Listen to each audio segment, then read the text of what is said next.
Assalamualaikum warahmatullahi wabarakatuh. Selamat pagi anak-anak soleh dan solehah. Alhamdulillah bertemu lagi dengan Ibu Rizka dalam pelajaran matematika.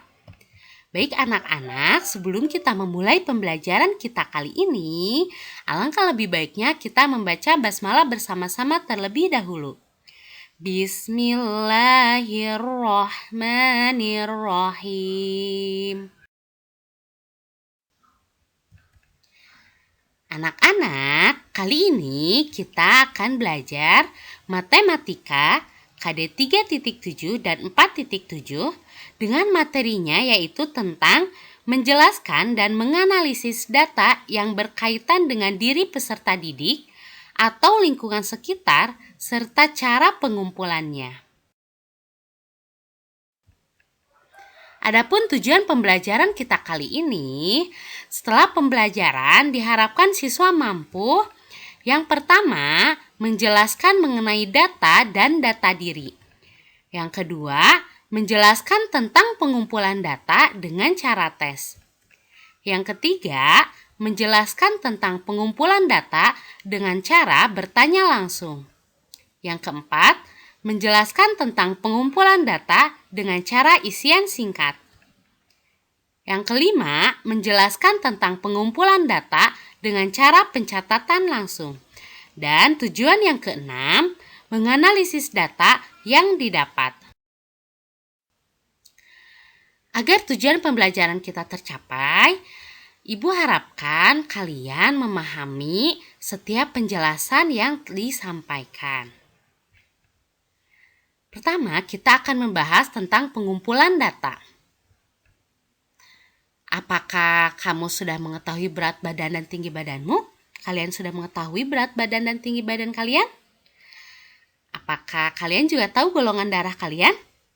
Setiap orang memiliki data pribadi. Data pribadi disebut juga data diri.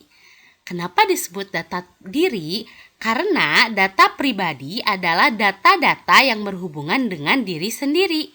Setiap orang memiliki data pribadinya sendiri. Perhatikan gambar berikut. Di dalam gambar telah tersaji data diri Siti dan data diri Udin.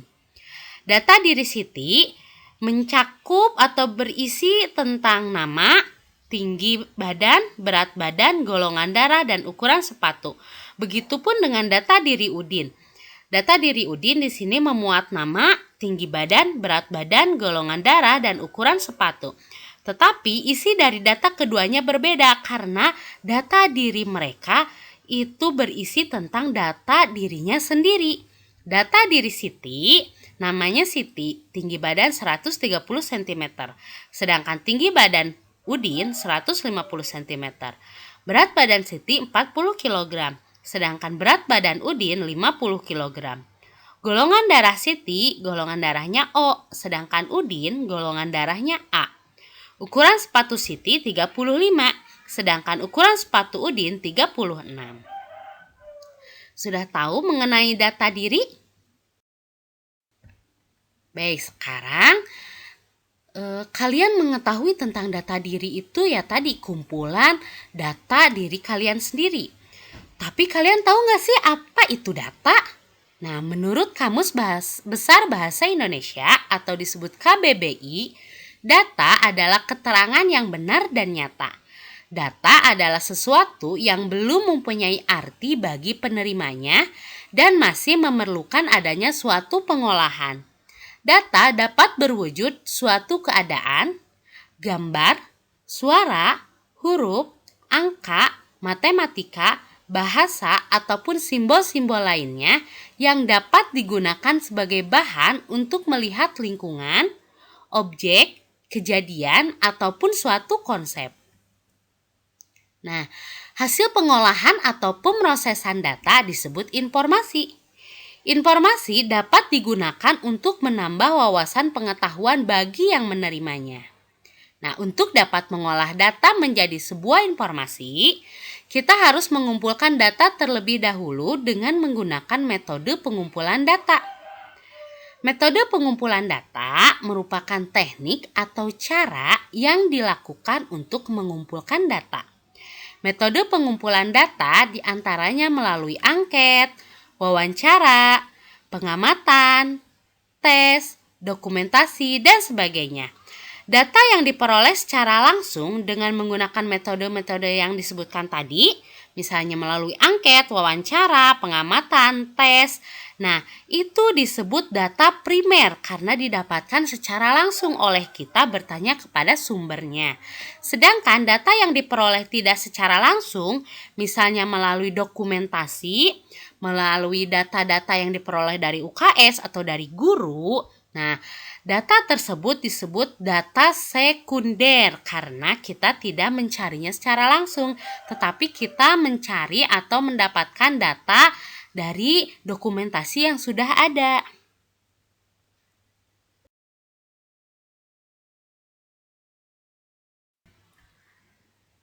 Selanjutnya, bagaimana sih bila kalian ingin mengumpulkan data? Nah, cara pengumpulan data itu ada 4.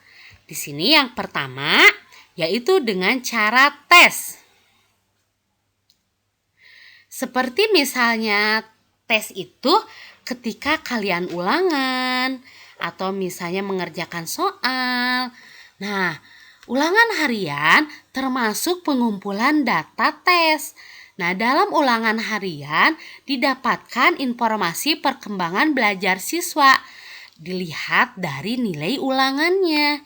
Biasanya, bapak atau ibu guru kalian atau ibu memberikan ulangan kepada kalian, kemudian kalian mengerjakannya dan nanti ada hasilnya atau ada nilainya.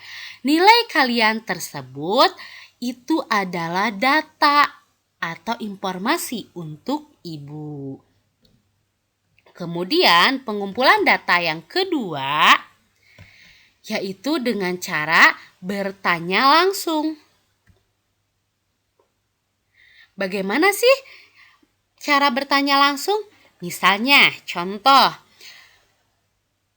Aira ingin mengetahui hobi teman-teman Aira, teman-teman satu kelas Aira. Nah, caranya Aira bertanya kepada teman-teman Aira satu persatu tentang hobi mereka. Nah, misalnya, Ajijah, hobi Ajijah apa? Langsung bertanya, main bola misalnya atau main boneka dan sebagainya. Itu namanya pengumpulan data dengan cara bertanya langsung.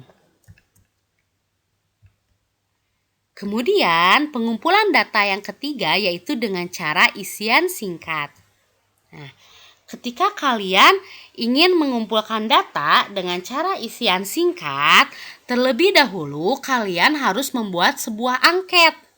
Nah, angket ini berisi pertanyaan tentang apa yang ingin kalian dapatkan, data apa yang ingin kalian dapatkan dari narasumber. Setelah kalian membuat angket sesuai dengan pertanyaan yang ingin kalian ketahui dari narasumber, angket tersebut atau isian singkat tersebut kalian sebarkan. Contoh misalnya,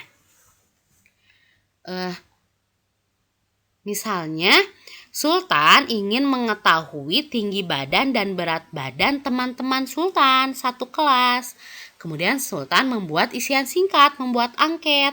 Angket seperti misalnya yang di layar ini, yang gambar yang disajikan. Sultan sudah membuat angket ini, kemudian Sultan bagikan ke semua siswa kelas 5 Imam Hambali. Nah, kemudian setelah itu nanti teman-teman Sultan mengisi dan Sultan kumpulkan kembali angketnya. Nanti data-data yang sudah terisi atau angket-angket yang sudah terisi itu adalah data yang dikumpulkan oleh Sultan. Kemudian pengumpulan data yang keempat yaitu dengan cara pencatatan langsung. Bagaimana cara pencatatan langsung? Misalnya di sekolah kita kan ada dokcil ya, dokter kecil. Nah, di dokcil kalian misalnya bertugas sebagai dokcilnya. Kemudian ingin mencatat tinggi badan dan berat badan semua siswa satu sekolah. Nah, nanti misalnya ada yang bertugas 2 orang. Nah, orang yang bertugas itu, dokcil tersebut, membawa catatan, Kemudian satu orang siswa dipanggil, diukur secara langsung tinggi badannya berapa, kemudian dicatat oleh petugas, oleh Dokcil tadi. Kemudian misalnya diukur atau ditimbang berat badannya. Setelah mengetahui hasilnya dicatat langsung oleh Dokcil tadi. Nah, itu namanya pencatatan langsung.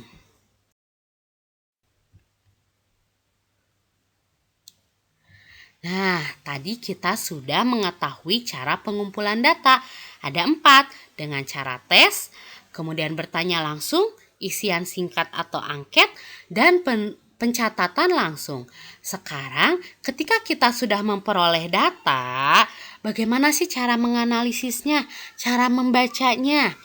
Nah, misalnya di sini Ibu sajikan data hasil tes kelas 5 Imam Maliki misalnya. Di sini sudah ditulis nilai satu orangnya, ditulis di baris-baris. Kemudian kita ingin mengetahui misalnya nilai terendah. Nilai terendah di sini adalah 65. Didapat dari mana? Kita mencari. Di data yang telah disajikan ini, cari nilai yang paling kecil, nilai yang paling terendah. Ketika dicari di sini, nilai paling kecilnya itu 65, gak ada lagi nilai di bawah 65. Berarti nilai terendahnya 65. Kemudian kita menganalisis nilai tertinggi. Nilai tertinggi di data ini kita cari. Kita baca, kita cari satu persatu. Ternyata nilai tertingginya itu 95 karena tidak ada lagi nilai di atas 95. Berarti nilai yang tertingginya itu 95. Kemudian kita menganalisis jumlah siswa yang nilainya di bawah 75. Nah, kalau jumlah berarti berapa orang gitu ya banyaknya. Nah, kalian harus cari nilai orang yang di bawah 75. Berarti yang 70 ke bawah. Kalian lihat yang nilainya di bawah 75. Di sini ada nilai 65 dan 70. Berarti kalian hitung berapa orang sih yang mendapatkan nilai 65 sama 70. Di barisan pertama ada 65 dan 71, berarti 2. Kemudian di barisan kedua ada yang nilai 71, berarti 3. Barisan ketiga tidak ada yang nilainya di bawah 75. Di barisan keempat ada satu yang nilainya 70. Berarti tadi udah 3 ditambah 1, 4. Kemudian di barisan terakhir ada yang satu nilainya 70. Jadi 5 orang siswa yang nilainya di bawah 75. Nah, kemudian analisis yang berikutnya kita ingin menganalisis jumlah siswa yang nilainya di atas 75. Nah, berarti yang nilainya 80 ke atas. Dihitung tuh yang nilai siswa nilainya dari 80, 85, 90, 95 berapa? Jumlahnya ada berapa orang? Nah, jumlahnya itu siswa yang di atas 75 nilainya ada 20 orang. Kemudian, analisis berikutnya menganalisis jumlah siswa yang mendapat nilai 75. Mendapat nilai berarti ini yang dihitungnya yang 75-nya saja. Berapa orang sih siswa yang mendapatkan nilai 75? Setelah dihitung, ternyata siswa yang mendapatkan nilai 75 itu ada 5 orang. Inilah cara menganalisis sebuah data. Anak-anak, itulah materi kita kali ini. Semoga kalian dapat memahaminya, serta ilmunya berkah dan bermanfaat untuk kita semua. Terima kasih atas perhatiannya. Sampai jumpa di pertemuan selanjutnya. Wassalamualaikum warahmatullahi wabarakatuh.